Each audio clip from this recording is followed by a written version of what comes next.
আসসালামু আলাইকুম। আশা করি সবাই ভালো আছেন। It's me Ashraful Islam Lalon. Ashraful Islam Lalon Italy page এবং ইউটিউব চ্যানেল যে যেখান থেকে দেখছেন সবাইকে আন্তরিক ভালোবাসা ও অভিনন্দন। যারা ফেসবুকে থেকে দেখছেন ফেসবুক পেজটি লাইক ফলো শেয়ার দিয়ে এবং ইউটিউব চ্যানেলটি সাবস্ক্রাইব করে পাশে থাকুন। ধন্যবাদ। আজকের টপিকটি হলো যে সুখবর। আসলে বর্তমান পরিস্থিতি খারাপের মাঝেও একটা সুখবর, যা আসলে অনেকে অপেক্ষা করতেছেন। যে আপনারা জানেন যে এম্বাসি নতুন একটা অফিস নিয়েছে। তো অফিস নেওয়ার পর এখন কি কার্যক্রম শুরু করছে নাকি এখনো শুরু করছে নাকি, তো এখানে এম্বাসি নিজে তারা যে উদ্বোধন করছে বলতে যে উদ্বোধন করছে আপনারা দেখছেন, কিন্তু ওই যে কর্মী সংখ্যা কম ছিল। তো এই যে নতুন অফিসে কর্মী সংখ্যা নিয়ে অ্যাম্বাসিডর তিনি কিন্তু একটা বৈঠক করছে এবং মিটিং করছে কিভাবে করলে কি ভালো হবে, কি করলে এটা মিটিং করার পর কিন্তু ওনারা একটা পোস্ট করছে, টুইটারে একটা পোস্ট করছে এম্বাসি। তো এটাতে বোঝা যাইতেছে যে আসলে এই যে এখন যেহেতু আপনার জুলাই মাস চলতেছে, তো জুলাই মাস চলতেছে, এখন মনে করেন সামনে কিন্তু আগস্ট। তো আগস্টেও কিন্তু তাদের একটা বন্ধ, ইতালিতে বন্ধ চলে, তো ওখানে তারা ছুটি কাটায়। তো এম্বাসিতে এখানে বিএফএস গ্লোবাল কিন্তু আলাদা, এখানে এম্বাসি যেহেতু, তো এম্বাসিতে তারা তো ছুটি কাটাবে, তো এম্বাসিতে খোলা থাকবে, বিএফএস খোলা থাকবে, কিন্তু এম্বাসি তারা ছুটি কাটাবে, কিন্তু তারা আপনার ইতালিতে চলে যাবে। তো আবার কিছু মানে গুজব ছড়াইতেছে যে আসলে 5 মাসের জন্য তারা নাকি এম্বাসি বন্ধ করে দিবে, এরকম গুজব শুনতেছে। আমাকে একজন জিজ্ঞেস করলো যে ভাই 5 মাসের জন্য নাকি এম্বাসি বন্ধ করে দিয়েছে, এখন বন্ধ করে দিয়েছে। আসলে সম্পূর্ণ এটা গুজব। এখনো এম্বাসি বন্ধ হয় না, এম্বাসি কার্যক্রম চলতেছে। এম্বাসি আপনার টুইটারে যে একটা প্রকাশ করছে, তারা জনবল বা তাদের কর্মী সংখ্যা মানে সংকট ছিল। তো এখন নতুন অফিসে কর্মী সংখ্যার সাথে তারা একটা মিটিং করছে কিভাবে করলে ভালো হবে। ওইটাই মিটিং এর মাধ্যমে বোঝা যাইতেছে যে অল্প দিনের মধ্যে আমরা একটা সুখবর পাইতেছি। যারা 2023 সালে মার্চে যারা জমা দিয়েছেন, মার্চের 27 তারিখে যারা জমাইছেন, তারপর কিন্তু অনেকে ভিসা পাইছেন, কিন্তু বর্ধিত কোঠা 40,000। এই বর্ধিত কোঠা আগস্টে থেকে August, September, October, November, December, এই যে এই এই দিকে কিন্তু এই মাসগুলোতে বেশি জমা দেওয়া। তো এরা কিন্তু মানে অনেক ফেক নলস্তা জমা পড়ছিল, তখন কিন্তু ওইগুলা রিজেক্ট ফাইল দিছে, অনেক রিজেক্ট ফাইল দিছে। তো এখন কিন্তু প্রায় অরিজিনাল ফাইল গুলা, তো অরিজিনাল ফাইলের মধ্যে আবার যে রিভোকার করে দেয়, মালিক উইথড্র করে ফেলায়। আর এখন আপনাদেরকে একটা ইম্পর্টেন্ট একটা কথা বলি যে আসলে আপনারা প্রায় এখন একটা ভাইবে নেন যে আপনাদের ডকুমেন্ট গুলা অরিজিনাল, প্রায় যারা 23 সালে জমাইছেন অরিজিনাল, কিন্তু মালিকের সাথে একটু যোগাযোগ রাখতে চেষ্টা করেন যে মালিকের যাতে রেসপন্স করে, যে ওই বিএফএস গ্লোবাল থেকে বা এম্বাসি থেকে যে মেল করবে তাই মালিকে যাতে ওটা রিপ্লাইটা দেয়, এটুকু একটু খেয়াল রাখেন। কারণ কি এখন বর্তমানে যে 23 সালে মানে নুরস্তা বা যে পাসপোর্ট গুলো আটকা আছে, এগুলো কিন্তু প্রায় অরিজিনাল আছে, কারণ প্রচুর পরিমাণে ফেক যেগুলা ওইগুলো কিন্তু রিজেক্ট করে দিয়েছে। এখন কিন্তু অরিজিনালি, কিন্তু এর মধ্যে খালি একমাত্র ওই যে আপনার মালিক রিভোক করে, এটাই আসলে মেন সমস্যা এখন এটাই। তো আপনাদের জন্য সুখবরটা এটা যে নতুন অফিসে কার্যক্রম আশা করি যে আপনি এই 10 দিনের মধ্যে মোটামুটি চালু হবে, কিন্তু পুরোদমে কার্যক্রম সেপ্টেম্বর, এটা ধরে রাখেন যে সেপ্টেম্বরে মোটামুটি ইনশাল্লাহ আমাদের 2023 সালে যারা জমাইছে বর্ধিত কোটা 40,000 মার্চের, ওই তারা কিন্তু মোটামুটি ক্লিয়ার হয়ে যাবে সেপ্টেম্বরে। কারণ আগস্টের ব্যাপারটা বলা যাইতেছে না, কারণ আগস্টে তারা অবশ্যই ছুটি কাটাবে, কারণ এম্বাসি এখানে ভিসা তারা প্রসেসিং করবে, তারা সবকিছু করবে। এখানে বিএফএস গুলো বলে ওটা আলাদা, এম্বাসি কিন্তু ওটা আলাদা। এম্বাসি যেহেতু এর আমাদের ভিসার কাজটা করে, তো তারা কিন্তু ছুটি কাটাবে। তো এই যে এখানে এই কথাটা বলতে পারতেছি না।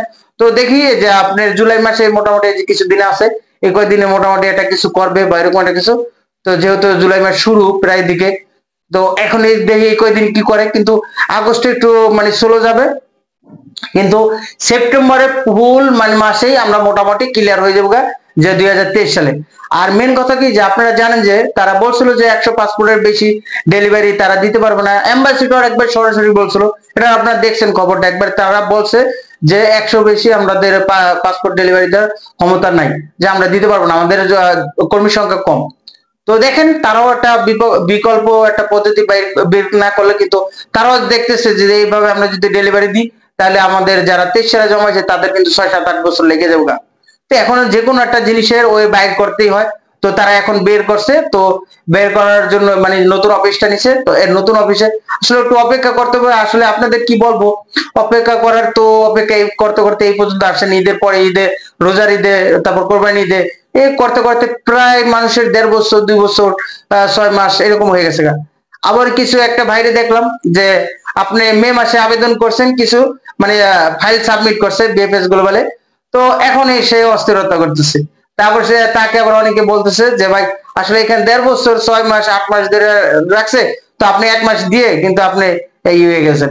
যাই হোক ভাই, আপনারা আমাকে জিজ্ঞাসা করেন যে ভাই আগস্টে জমাইছি তো আমি কবে পাইতে পারি, সেপ্টেম্বরে জমাইছি আমি কবে পাইতে পারি, অক্টোবরে। আসলে আমি বলবো যে আসলে 23 সালে যে যারা আছেন 23 সালে বর্ধিত কোঠায়, যে বর্ধিত কোঠা 40,000, তারা অবশ্যই আপনারা সেপ্টেম্বরের মধ্যে মোটামুটি একটা ভালো একটা রেজাল্ট পাবেন ইনশাল্লাহ। কারণ কি এই যে এখন জুন জুলাই আগস্টে একটু বন্ধ থাকবে, এই তো সেপ্টেম্বরে মোটামুটি ভালো একটা ক্লিয়ার হয়ে যাবে। আর 24 সালে আপনারা এত আগে মানে যারা এখন দেখেন, আপনারা অনেকে আরেকজন বলছে যে 24 সালে নাকি গণহারে বিষাইছে। আসলে এটা সম্পূর্ণ গুজব। আমরা যেহেতু আমরা দেখতেছি প্রতিদিনের আপডেট আপনারা এই চ্যানেলের মাধ্যমে পাইতেছেন, প্রতিদিন কি পরিমাণ পাসপোর্ট ডেলিভারি দিতেছে। এর মধ্যে 23 সালে ওইরকম দুই একটা পাইতেছে, 24 সালে একটা ওই দিন কালে একটা দেখাইছে, বলতেছে প্রুফ দেখাইছে মোটামুটি, তবে আমি ওই সন্তুষ্ট না। মানে আমাকে দেখাইছে অনেক কিছু, আমি 24 সালে একটা দিচ্ছে তারপর পোস্ট করছি মানে আমাদের ইউটিউব চ্যানেলে। কিন্তু আমি মোটামুটি আমার ধারণা 24 সালে ওরকম পাসপোর্ট ডেলিভারি মানে ভিসা পায় না, ঠিক আছে, রিজেক্ট ফাইল গুলা দিতেছে। তো আপনাদেরকে আমি এখন এই যে ভিডিওর মাধ্যমে বলি যে 24 সালে যারা জমাইছেন তারা আপনারা আগস্ট সেপ্টেম্বর অক্টোবর নভেম্বরে মানে সামনে মানে নভেম্বরের দিকে আপনারা হয়তো চিন্তা ভাবনা করতে পারেন। কারণ 24 সালে এখনো ওইরকম ভিসা ওইরকম আগে 23 সালের গুলা দিবে, তারপর ওই আপনাদেরকে দিবে। কিন্তু রিজেক্ট গুলা 23 সালের 24 সালের গুলো কিন্তু দিতেছে। তো এটাই ভাই, আপনারা অনেকে প্রশ্ন করেন, এটাই হলো আপনার উত্তর, যে আসলে আপনাদেরকে আরো অনেক অপেক্ষা করতে হবে। যারা 24 সালে জমাইছেন আপনাদের একটু অপেক্ষা বেশি করতে হবে, যেহেতু 23 সালের অনেক পাসপোর্ট জমা পড়ে আছে, তো তাদের গুলো দিতে আছে। কিন্তু 24 সালে ওই আপনার রিজেক্ট ফাইল গুলো পাইতেছেন, কিন্তু অরিজিনাল ফাইল গুলো একটু লেট হবে। আর যেহেতু নতুন অফিস নিয়েছে, কোন সময় কি হয়ে যায় আসলে হয় মানে যেহেতু ওই দিন গেলা টুইটারে তারা যে বৈঠক করার সময় যে কর্মীদের সাথে অ্যাম্বাসিডর বৈঠক করছে যে কিভাবে কি এরকম করলে ভালো হয় দ্রুত, যেহেতু তাদের একটা ঝামেলা হয়েছে যে ভিসা দিতে পারতেছে না ডেলিভারি, তো এটা নিয়ে কিন্তু বৈঠক করছে, টুইটারে প্রকাশ করছে।